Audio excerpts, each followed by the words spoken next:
কারণ মমতা ব্যানার্জি কোনোদিনই এটা করতে পারবেন না বিনীত গোয়েলদের বিরুদ্ধে শাস্তিমূলক ব্যবস্থা।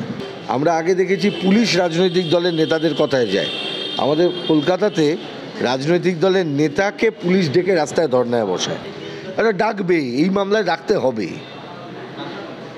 না ডাকলে সিবিআইয়ের বিরুদ্ধে মানুষের মধ্যে যে ক্ষোভ আছে সেটা আবার বাস্তবে প্রমাণিত হবে যে সিবিআই কিছু করছে না। যদি সেটিং নেই এটা প্রমাণ করতে হয়, সিবিআইকে ডাকতে হবে বিনীত গোয়েলকে। ডাকতে শুধু নয়, গ্রেপ্তারও করতে হবে। আমি বলছি তো, কলকাতার পুলিশ কমিশনার কলকাতায় প্রতিদিন ঘটে যাওয়া ক্রাইম স্পটে কটা জায়গায় উনি যান। গতকাল যে মামলা চলেছে সুপ্রিম কোর্টে, সেখানে আমরা দেখেছি যে সব্যসাচী বাবু তিনি উপস্থিত হয়েছিলেন এবং তিনি সওয়ালও করেছেন। কিন্তু একটা প্রশ্ন আমার, যে জুনিয়র ডাক্তারদের পরপর 3 দিন পর মুখ্যমন্ত্রী তাদেরকে একটা প্রতিশ্রুতি দিলেন এবং তিনি কিছু নির্দেশ করার কথা বললেন এবং সেই নির্দেশের পরিপ্রেক্ষিতে বিনীত গোয়েলকে সরিয়ে সিপির মনোজ বর্মাকে নিয়ে আসা। কিন্তু প্রশ্ন যে জায়গায় থেকে গেল, স্বাস্থ্যক্ষেত্রে এই যে মাফিয়া রাজ চলছে, এটার সমাধান কি আদৌ পসিবল? মুখ্যমন্ত্রী পশ্চিমবঙ্গের ক্ষেত্রেই বিচার পাওয়ার ক্ষেত্রে বাধা। কারণ মমতা ব্যানার্জি কোনোদিনই এটা করতে পারবেন না বিনীত গোয়েলদের বিরুদ্ধে শাস্তিমূলক ব্যবস্থা। কারণ উনি জানেন এদের বিরুদ্ধে শাস্তিমূলক ব্যবস্থা নিলে কি ঘটবে। উনি হচ্ছেন দেশের মধ্যে প্রথম মুখ্যমন্ত্রী যাকে পুলিশ ডেকে, ওই যখন পুলিশ কমিশনের বাড়িতে সিবিআই যায়, মুখ্যমন্ত্রী গিয়ে ধর্ণা দেন। আমরা আগে দেখেছি পুলিশ রাজনৈতিক দলের নেতাদের কথায় যায়। আমাদের কলকাতাতে রাজনৈতিক দলের নেতাকে পুলিশ ডেকে রাস্তায় ধর্নায় বসায়। সেটাই হচ্ছে আমাদের কলকাতার সাথে অন্য এবং এই সময়টার সাথে আমাদের একটা বাস্তব ফারাক, যেখানে ফার্স্ট টাইম যেখানে রাজনৈতিক দলের নেতারা পুলিশের দ্বারা ব্যবহৃত হন। এবং আমাদের মুখ্যমন্ত্রী সেটাই হচ্ছে, তার কারণ উনি ঘেরা টপে পড়ে গেছে, ঘেরা টপে। আর এই কিছু 2, 4, 5, 6 জন আইএস আইপিএস তারা যদি ঘিরে ধরে এবং তারা যদি তাদের দুর্বলতা তার জেনে যায়, তাতে যা যা হবার তাই তাই হচ্ছে। মুখ্যমন্ত্রী চাইলেও কিছু করতে পারবেন না। She knows she is confined by them. একটা প্রশ্ন আমার, যে বিনীত গোয়েল তিনি তো একজন আইপিএস, তো তাকে জিজ্ঞাসাবাদের ক্ষেত্রে কি আইন রয়েছে? মানে আপনি তো একজন আইনজীবী, মানে আমি এই প্রশ্নই নেই। কী করে রাখতেই পারে? তদন্ত করতে গেলে ডাকতে হতে পারে, যাকে ডাকবার তাকে ডাকবে, মুখ্যমন্ত্রীকেও ডাকতে পারে। তদন্তকারী সংস্থা তারা ইন্ডিপেন্ডেন্স নিয়ে কাজ করবে, এটাই স্বাভাবিক। এটা ডাকবে, এই মামলায় ডাকতে হবে। না ডাকলে সিবিআইয়ের বিরুদ্ধে মানুষের মধ্যে যে ক্ষোভ আছে সেটা আবার বাস্তবে প্রমাণিত হবে যে সিবিআই কিছু করছে না। যদি সেটিং নেই এটা প্রমাণ করতে হয়, সিবিআইকে ডাকতে হবে বিনীত গোয়েলকে। ডাকতে শুধু নয়, গ্রেপ্তারও করতে হবে। আমি বলছি তো, কলকাতার পুলিশ কমিশনার কলকাতায় প্রতিদিন ঘটে যাওয়া ক্রাইম স্পটে কটা জায়গায় উনি যান। And what has prompted Vineet Goel to go on that particular day? ওখানে যেতে কে বলে? যেতেই পারেন, কিন্তু কেন? উনি প্রথম দিনে বলছেন আমরা কাউকে বাঁচানোর চেষ্টা করিনি। তাহলে কি করেছেন এখন সিবিআই তো দেখিয়ে দিচ্ছে। আপনি এই কাগজ দেননি, ওই কাগজ দেননি, একটা দেহকে জ্বালিয়ে দিতে সাহায্য করলেন, ধর্ষণ হতে সাহায্য করলেন, খুন হতে সাহায্য করলেন। একদিনে তো হয়নি। আরজি করতো রাস্তায় একটা খুন হয়ে লোক যাচ্ছে, খুন হয়ে যায়নি। একটা কর্মক্ষেত্রে একজন কর্মরতা ডাক্তারবাবু তিনি কাজ করতে গেছেন, তার খুন হচ্ছে, রেপ হচ্ছে। তো এটা যদি কলকাতার পুলিশ কমিশনার যিনি এই সুরক্ষাটা নিতে যাবে, তার বিরুদ্ধে কেন ডিসিপ্লিনারি প্রসিডিং হবে না বলুন তো? কেন মুখ্যমন্ত্রী ডিপি করবেন না তার বিরুদ্ধে?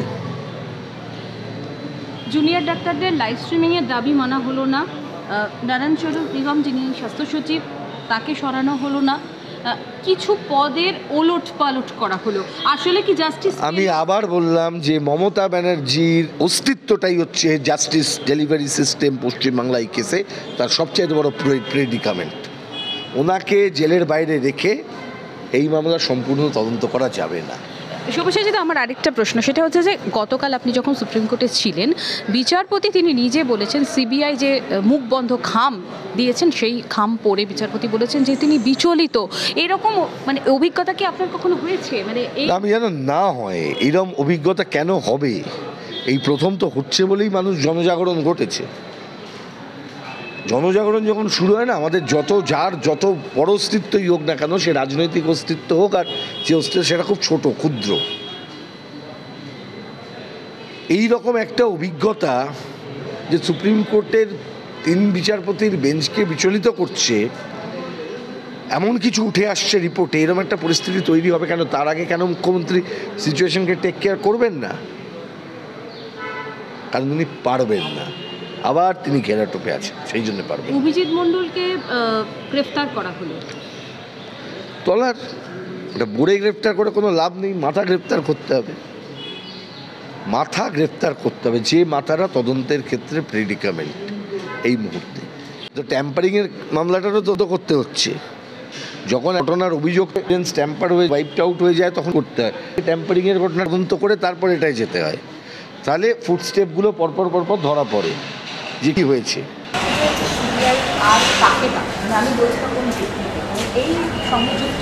অবশ্যই এটা যেহেতু একটা প্রাতিষ্ঠানিক হত্যা, এই প্রতিষ্ঠানের একদম তলা থেকে উপর পর্যন্ত প্রত্যেককে ডাক্তার, এটা তো আর বেসরকারি জায়গা না, তাহলে আমি বলতাম ডিরেক্টরদের দেখার কথা।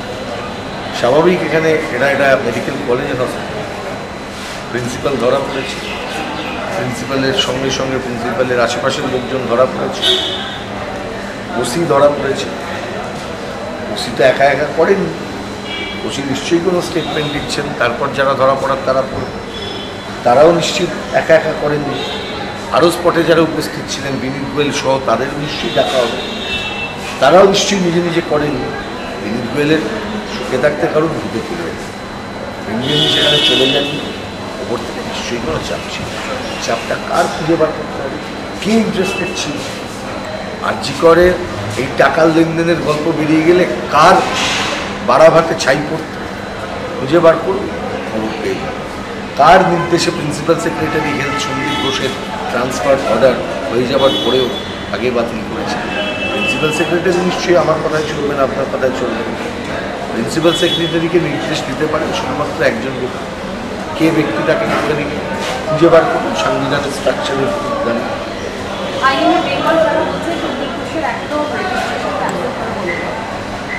করতে হবে, আবার সন্দীপ ঘোষ নিয়ে কেন আছেন, মানে থাকবো তো ক্যান্সেল হয়েই যাবে আগে, কিন্তু মূল জায়গায় তো যেতে হবে। সন্দীপ ঘোষেরা কোথা থেকে এত বাড়লো, এই সিস্টেমে সন্দীপ ঘোষেরা বাড়লো কোথাও? ব্যবস্থার পরিবর্তন করতে হবে, আমূল পরিবর্তন করতে হবে, এই রিয়েলাইজেশনটা দরকার, যেটা সুপ্রিম কোর্ট কালকে বলেছেন। ভাই তুমি সিকিউরিটি দিতে চাইছো, সিকিউরিটি পুলিশ দিয়ে দাও, কেন কিছু লোককে এনে 7 দিনের একটা ট্রেনিং দিয়ে তুমি হাসপাতালে আবার পাঠিয়ে দেবে, আবার তখন নেব?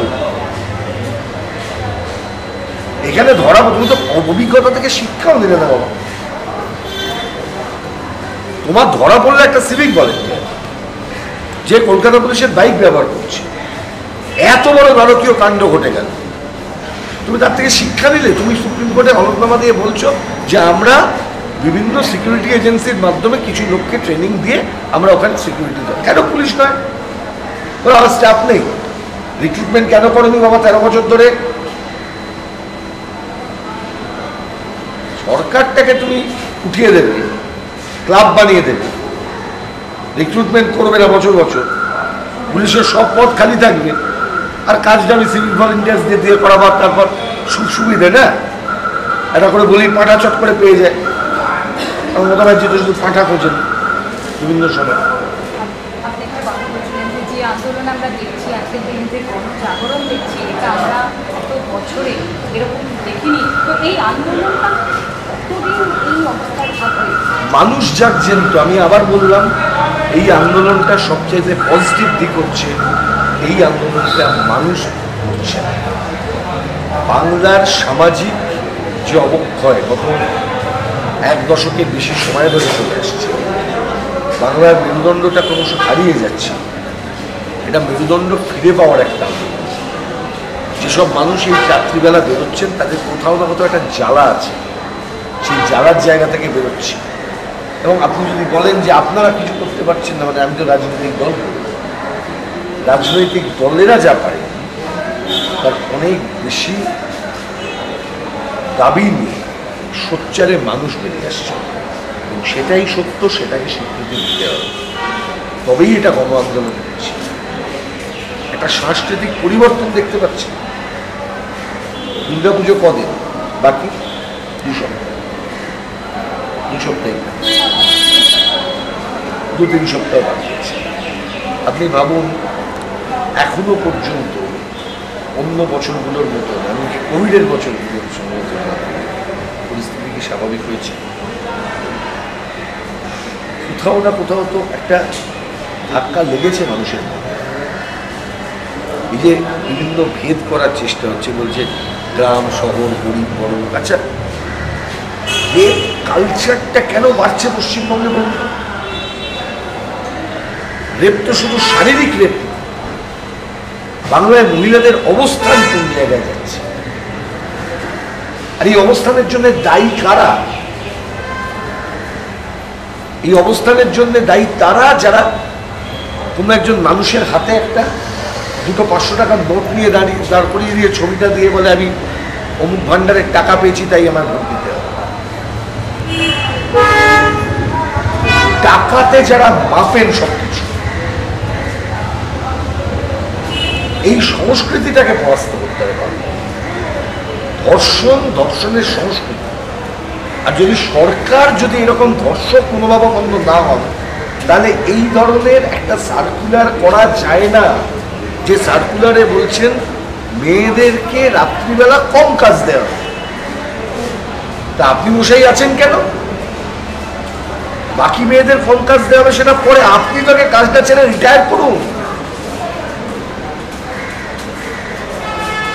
অনেকদিন তো হলো, অনেক ক্ষতি করলেন, রিটায়ার করুন। বাকি মেয়েদের সিদ্ধান্ত মেয়েরা নিজেরাই, দেয়ার কেপেবল টু ডু দ্যাট। আপনারা কাল সুপ্রিম কোর্টেও দেখেছেন, যখন আমাদের দেশের আইনজীবীরা, সিনিয়র আইনজীবীরা এবং যারা আর্গিউ করেছেন তাদের একটা বড় অংশের মহিলা আইনজীবীরা, এটা শুধু ডাক্তারবাবুদের যন্ত্রণা নয়, মহিলা ডাক্তারদের যন্ত্রণা নয়, মহিলা আইনজীবীদেরও যন্ত্রণা, যে কোনো কর্মরতা মহিলার যন্ত্রণা, একজন মহিলা পাইলটেরও যন্ত্রণা, একজন মহিলা বাস কন্ডাক্টরের, যে কার্যক্ষেত্রে যে মহিলারা কাজ করতে যাচ্ছেন, আমরা সেই পরিস্থিতি তৈরি করতে পারছি না। গভর্নমেন্ট এই দায়টা কি এড়াতে পারেন? গভর্নমেন্টের কাজ ছিল না এই জায়গাগুলোকে করা। শুধুমাত্র জবে থেকে ক্ষমতায় এসেছেন, এটা ছোট ঘটনা, ওটা বিচ্ছিন্ন ঘটনা, এটা বিরোধীদের অপপ্রচার, এটা মিথ্যে কথা বলছে, এটা লাভ অ্যাফেয়ার্স, এটা হয়নি। আপনি শুধু ডিনায়াল মনে রেখেছেন। আপনি অ্যাকসেপ্ট করেননি যে পশ্চিমবঙ্গে মুখ্যমন্ত্রী, পুলিশমন্ত্রী যতবার এই কথাগুলোকে এইভাবে লঘু করে দিয়েছেন, তত যারা ধর্ষক মনোভাবাপন্ন ব্যক্তি তারা আরো বেশি করে সুযোগ পেয়ে গেছে। যত আপনি এটাকে ডাইলিউট করেছেন, তত যারা অসামাজিক নাই, সমাজ বিরোধী, তারা আজকে এই সরকারটাকে নিজের সরকার বলে মনে করছে। এমনটা তো কিছু নয়। ক্ষমতা আজকে আছে, কালকে না থাকতে পারে, কিন্তু আপনি ক্ষমতায় থেকে এমন কিছু করছেন যাতে বাংলার ফান্ডামেন্টাল ক্ষতি হচ্ছে। আপনি আসতেই পারেন, একটা 5 বছরের জন্য আপনি ক্ষমতায় এসেছেন, আপনি ভালো কাজ করবেন, থাকবেন, খারাপ কাজ করবেন, চলে যাবেন। কিন্তু আপনি এমন কিছু করছেন ক্ষমতাকে ধরে রাখবার জন্য, সেটা বাংলার মৌলিক যে সাংস্কৃতিক পরিসর তার চূড়ান্ত আজকে এই জায়গায় পৌঁছে গেছে। আরজিকরের ঘটনার পর মানুষের এই জনরোষ একবারে হয় না, তিল তিল করে জমে থাকা যন্ত্রণা মানুষ আজকে বাড়ি দিচ্ছে। এখন আমি বললাম মানুষের জাগরণ, ওই মানুষের মধ্যে সব আছে। ওই মানুষের মধ্যে কি তৃণমূলের কোনো ভোটার নেই? ওই মানুষের মধ্যে তৃণমূলের কোনো সমর্থক নেই? যত আপনি মানুষকে আক্রমণ করছেন, যত আপনি এই ছেলেমেয়েগুলোর বিরুদ্ধে কথা বলছেন, তত আপনার পায়ের তলার মাটি সরে গেছে, এটা প্রমাণ। তিলোত্তমা কাণ্ডে জাস্টিস মমতা ব্যানার্জির হাতে হবে কেউ বিশ্বাস করছেন?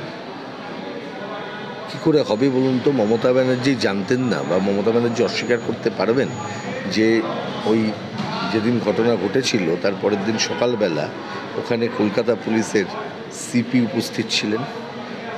কলকাতা শহরে এরকম ঘটনা কত ঘটলে সিপি চলে যান সেখানে? কালা থানার ওসির কাজ ছিল তো।